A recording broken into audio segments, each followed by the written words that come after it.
Sleep Series Part 4. Let's go. We've talked about, what have we talked about so far?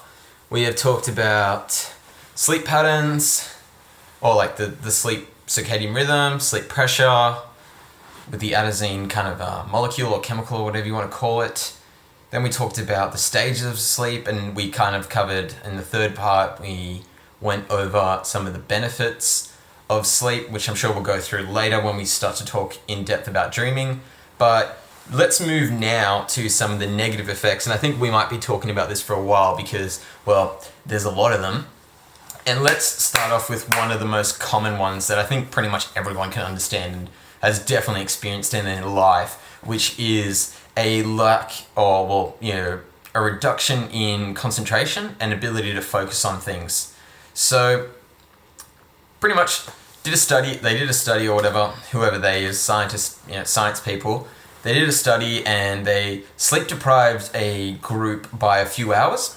So that instead of getting a normal full 8 hour or 7 to 8 hours sleep, they only got 6, and another group got no sleep at all. Another group got no sleep for 1 day, and then another group got no sleep for 2 days, I think it was.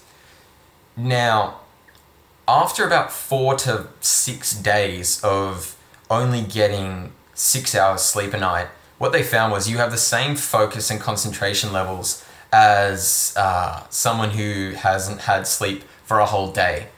And as you can imagine, that's quite, shocking and devastating, because I'm sure a lot of people in society have kind of acclimatized themselves to this state where, they're constantly sleeping only 6 hours a day, regularly, for weeks, months, and if not years. And we'll go into later on how, that's just terrible in so many respects. But even when it comes to concentration, it can be incredibly deadly in a very kind of acute, instant way when you're talking about something like car crashes.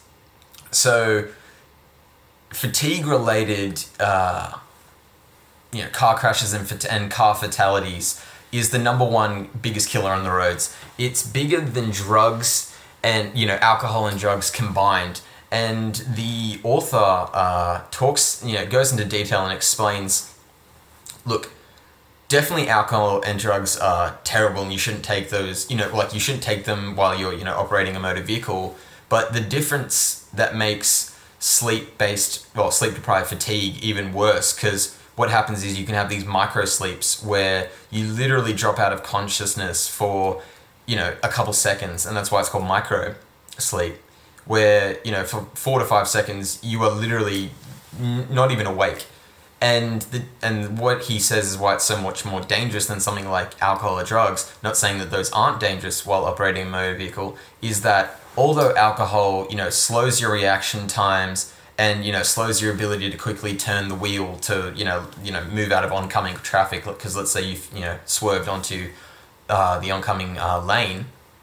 What the difference with a microsleep is, instead of being slow to react, you don't react at all, because like I said, you aren't conscious in that moment. And the craziest thing is, it might only be for the 3 or 4 seconds, but that could be enough to end your life and your passengers' lives, or to, kill other people on either, on the road in other cars, or maybe, you veer off and hit a pedestrian.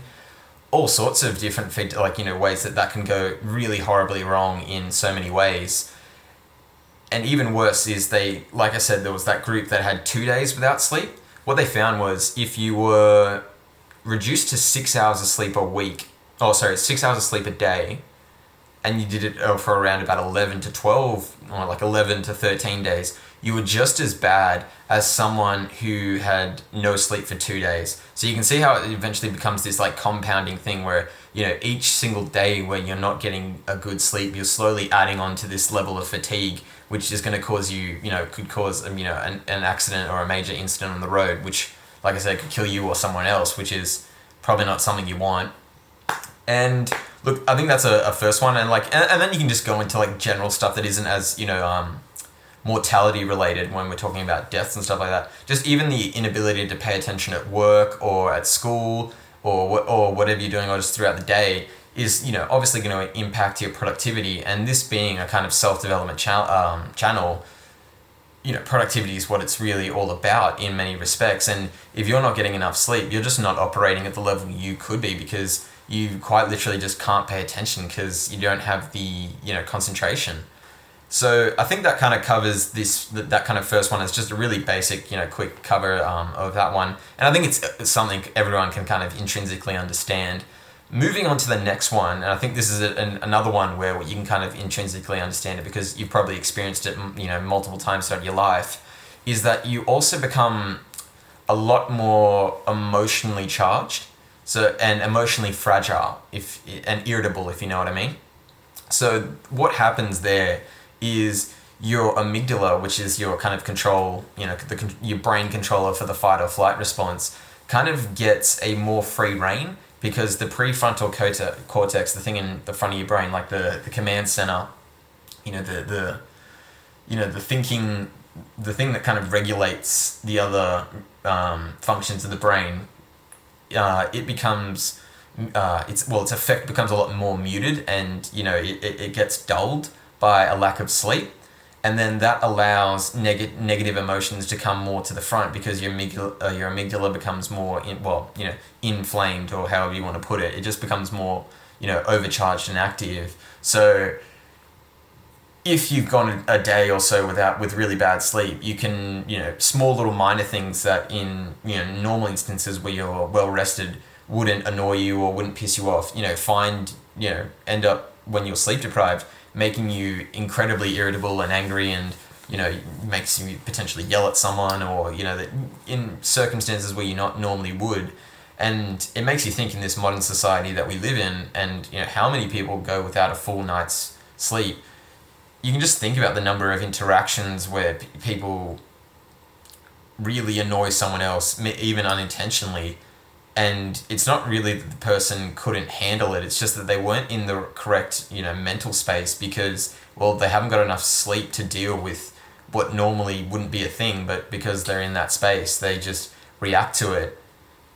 Now, although we're kind of like in that space, we're talking about negative emotions, the thing is, it also kind of overcharges your pleasure and your like kind of happiness seeking, or like dopamine seeking kind of behavior. So you're much more likely to kind of do things that you probably shouldn't, but yet you find really pleasurable and enjoyable, because, like I said, your kind of brain regulator, your prefrontal cortex, has been kind of nullified or reduced in its ability to kind of control the other functions of the brain. So your urges for other things become a lot more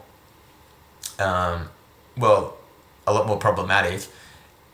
And I guess that's what you can always find when like you have a bad night's sleep, and then you usually tend to eat really badly the next day, because you can't control yourself as much, even though you shouldn't. Like you end up doing it because you just kind of, it's just something in the brain. It's just like, it's almost because the brain can't think properly. It comes up with excuses, or comes up with a way to kind of give the excuse for you to go down the bad behavior route.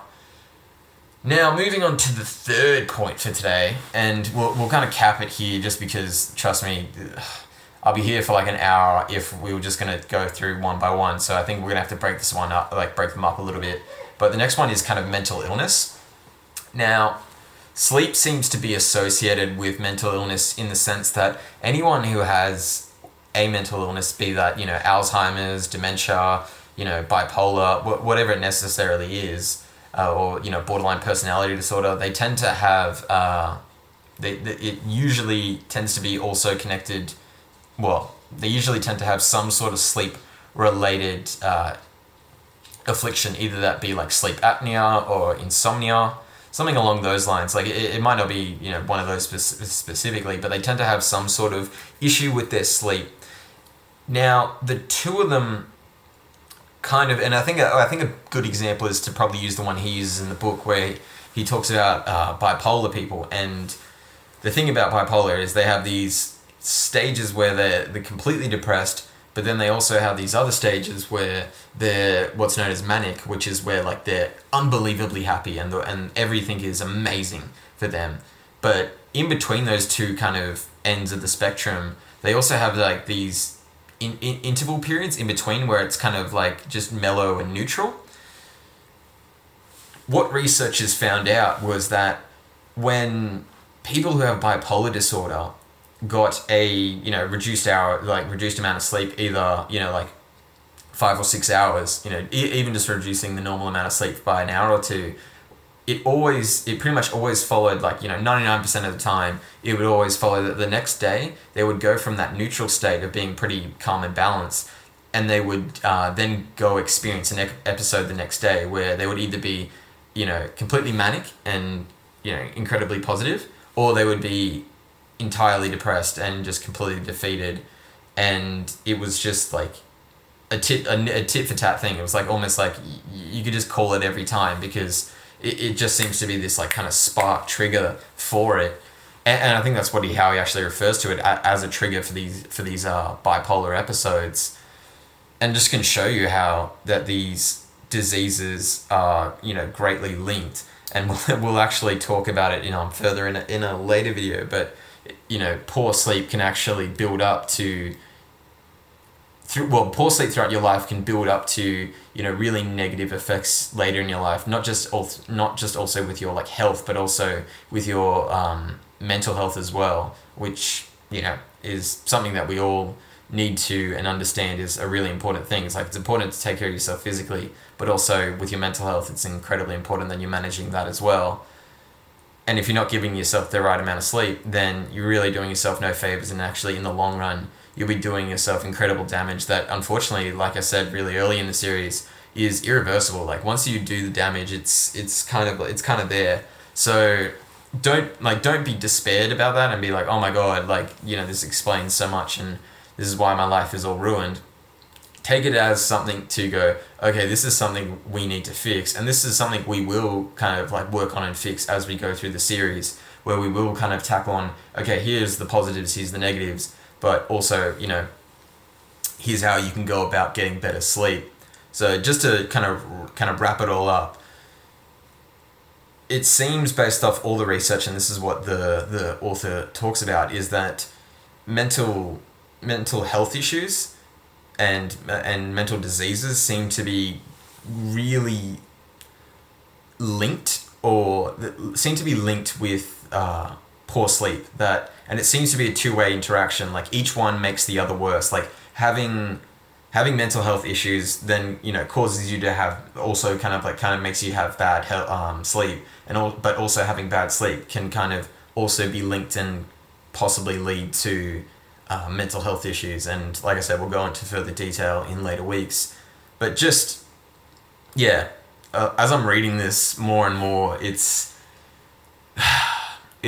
tough, because I think about my own time back when I was way younger, when I would do all-nighters, and I look back now and I'm like, man, did I not know the damage that I was probably doing to myself back then. But then, being a teenager or, and being a young adult, you don't really think about those things. You don't really tend to think about the future or, far into the future that much. So you don't really pay much attention or you kind of think you're invincible. So, well, you feel invincible at the time, so you don't think anything can hurt you. But as I'm getting older and as I'm trying to learn more, I'm realizing that there's so many aspects in your life, from, something as, pretty straightforward as sleeping, that if you're not being aware of these things, and if you're not being diligent to make sure that you do the right thing by yourself, really, then there's a lot of things that can kind of come together and create like this almost magnified effect where it's just going to really ruin you as a person.